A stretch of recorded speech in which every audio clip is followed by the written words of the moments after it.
যাবে না হামলা করে আন্দোলন এসো ভাই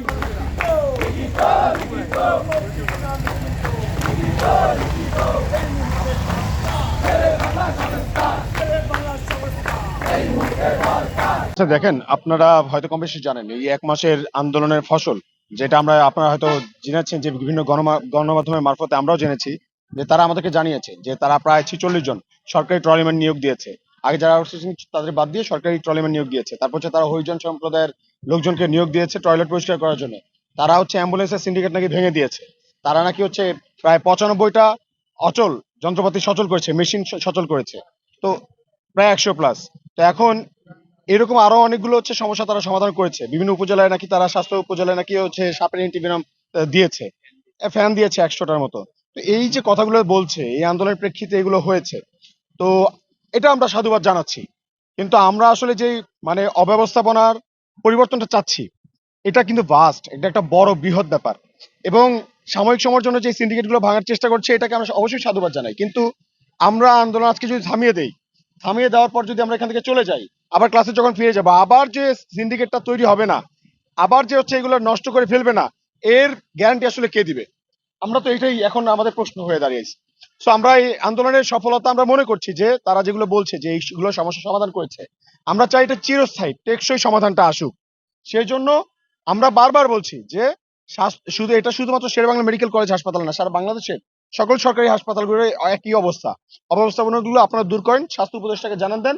তার স্বাস্থ্য মন্ত্রণালয়ের লিখিত স্বাস্থ্য মন্ত্রণালয়ের প্যাডে লিখিত আশ্বাস এবং তার সিগনেচার সহ রোড ম্যাপ আমাদেরকে জানাবে যে কতদিনের মধ্যে কতগুলো সমস্যা তিনি সমাধান করবেন, এটা আমাদেরকে জানাবেন, আশ্বস্ত করবেন। এবং বিভাগীয় কমিশনারকে আমরা হচ্ছে এখানে ট্যাগ করতে আসছি যে তার কাছে আমরা আগেই স্মারকলিপি পাঠিয়েছি। বসুন্ধরা টিস্যু, অশুদ্ধতার বিরুদ্ধে এক বিন্দুও ছাড় নয়। এবং তাকে আশ্বস্ত করার চেষ্টা করেছি, এতদিন তিনি ছিলেন না দেশে, যার কারণে আমরা একটু দেরি করে ওনার কাছে আসছি। এবং আমরা বিশ্বাস রাখি যে এখানে আমরা যারা আসছি এখন আমাদের প্রতিনিধি দল যাবে এবং আমরা এটাই জানাতে চাই যে আমাদের যে স্মারকলিপি দেওয়া হয়েছে এটা আপডেট কতটুকু। আমরা 48 ঘন্টা আলটিমেটাম দিয়েছিলাম, সেই আলটিমেটামের ফল আসলে কতটুকু আসছে।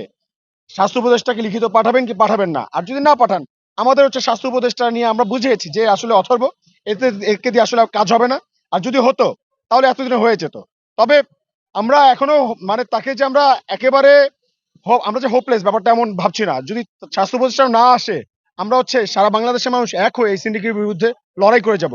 আজকে না হয় কালকে, 1 মাস না হয় 2 মাস, 2 মাস না হয় 2 বছর, কিন্তু আমরা হচ্ছে আন্দোলন চালিয়ে যাব, সংগ্রাম চালিয়ে যাব। আমরা এই সিন্ডিকেট মুক্ত করেই যাবো বাংলাদেশকে ইনশাআল্লাহ। এবং সাথে করে এটা আমরা জানাতে এসেছি যে যদি স্বাস্থ্য উপদেষ্টা আসে, তিনি হয়তো ভয় পাচ্ছেন যে এখানে আসলে অনাকাঙ্ক্ষিত একটা ঘটনা যদি ঘটে যায়, কি হতে পারে কি না হতে পারে। আমরা তাকে আশ্বস্ত করছি, আমরা বরিশালবাসী সবাই তাকে আশ্বস্ত করব যে আমরা আসলে আপনার ক্ষতি চাই না।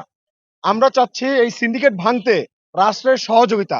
যেহেতু আপনি রাষ্ট্রের সর্বোচ্চ পর্যায়ে এখন স্বাস্থ্য খাতের সর্বোচ্চ পর্যায়ে দায়িত্ব নিয়েছেন, এটা আপনার দায়িত্ব ছিল বরিশালবাসীর কথা শোনা, সমস্যাগুলো শোনা, বরিশালবাসীকে অনার করা। যেই মানুষগুলো আপনাকে ওখানে বসতে সহযোগিতা করেছে, আপনাকে আজকে রেসপেক্ট করছে, সেই মানুষগুলোকে কথা শুনে তাদেরকে সম্মান করা।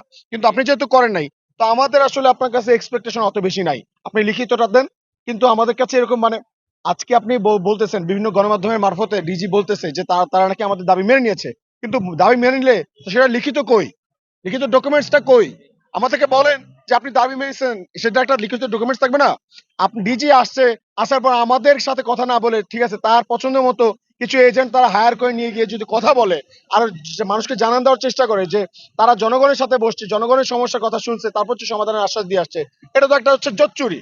তো তার এই বক্তব্যে বা তার এই যে টোটাল অনাকাঙ্ক্ষিত বিষয়গুলো যেগুলো মিডিয়ার মারফতে আমরা এখন জানতে পারছি, এই টোটাল প্রসেসটাকে আমরা ধিক্কার জানাই। এবং সাথে করে আমরা এখন চাচ্ছি লিখিত লিখিত আশ্বাস যে আমাদের সমস্যাগুলো আপনি সমাধান করবেন, কতদিনের মধ্যে করবেন, এবং রোডম্যাপটা দেন। এবং প্রত্যেকটা মিথ্যা মামলা এগুলো হচ্ছে প্রত্যাহার করতে হবে।